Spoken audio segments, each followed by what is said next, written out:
हजरत इमाम शाफी कहते हैं कि मैंने फकीरों से दो बातें बड़ी पते की सुनी और उन्होंने मुझे बड़ा नफा दिया।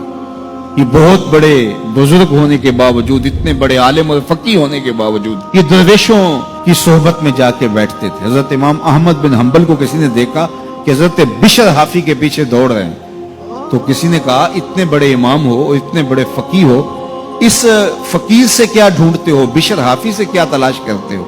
तो हजरत इमाम अहमद बिन हंबल ने कहा कि अहमद बिन हंबल जिस रब को मानता है, बिशर हाफी उस रब को जानता भी है।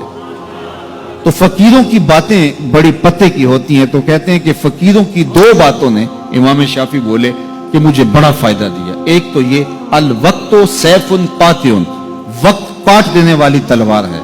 अगर वक्त को तुम काटोगे तो ठीक, वरना वक्त तुम्हें काट देगा।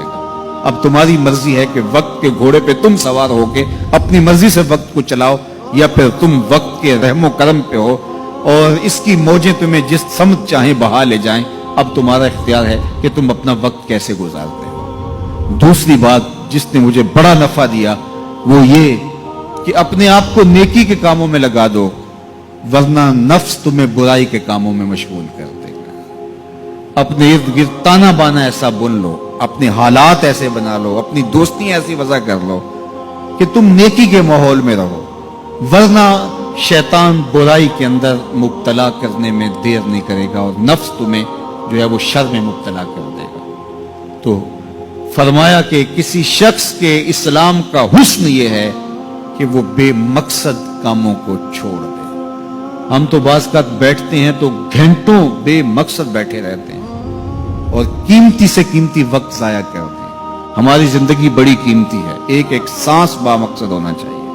हजरत उवैस करनी रज़ी अल्लाह तआला अन्हु को हजरत उमर रज़ी अल्लाह तआला अन्हु और हजरत अलीउल मुर्तज़ा रज़ी अल्लाह तआला अन्हु मिलने गए। हुजूर का सलाम दिया, हुजूर का पैगाम दिया। अल्लाह अकबर। तो वैसे करनी तो तड़प गए ना, चश्मान से आंसू हैं और बार बार पूछती है मेरे हुजूर के लबों पे मेरा नाम कैसे आया था। हुजूर ने कहा था ना कोई उवैस बिन आमिर को मिले और मेरा सलाम दे और उससे कहे कि मेरी उम्मत की बख्शिश की दुआ करे। अल्लाह अकबर।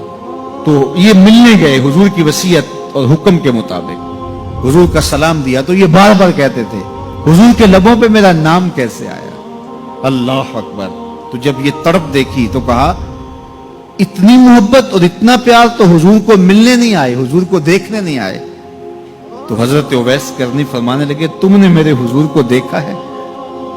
तो ये खामोश हो गए। तो कहने लगे मैंने नहीं ना देखा तो मुझसे पूछ लो, तुम पहले बताओ कि हुजूर के अबरू जुड़े हुए थे या खुले हुए थे? अल्लाह अकबर। तुमने तो हुजूर को देखा है तो जरा बताओ ना। फिर खुद ही फरमाने लगे जिसने नहीं देखा उससे पूछ लो। कहा कोई करीब से देखता तो खुले हुए नजर आते, दूर से देखता तो जुड़े हुए नजर आते। मालूम हुआ कि हुजूर की कुर्बत में ही रहे हैं, अगरचे बज़ाहिर दूर रहे हैं। तो ये इतने जलीलुल कदर सहाबी मिलने गए, कुछ देर बातें की। उसके बाद हजरत उवैस करनी ने हाथ बढ़ा दिए, कहा अच्छा आपने भी आखिरत की तैयारी करनी होगी, मैंने भी करनी, अच्छा हशर को मिलेंगे। अल्लाह अकबर। तो वक्त बहुत कीमती है। किसी के इस्लाम का हुस्न ये है कि वो बेमकसद कामों को तर्क कर दे। इस वीडियो को शेयर जरूर कीजिए, हो सकता है आपके एक शेयर से ये बात किसी के दिल में उतर जाए। जज़ाकल्लाह।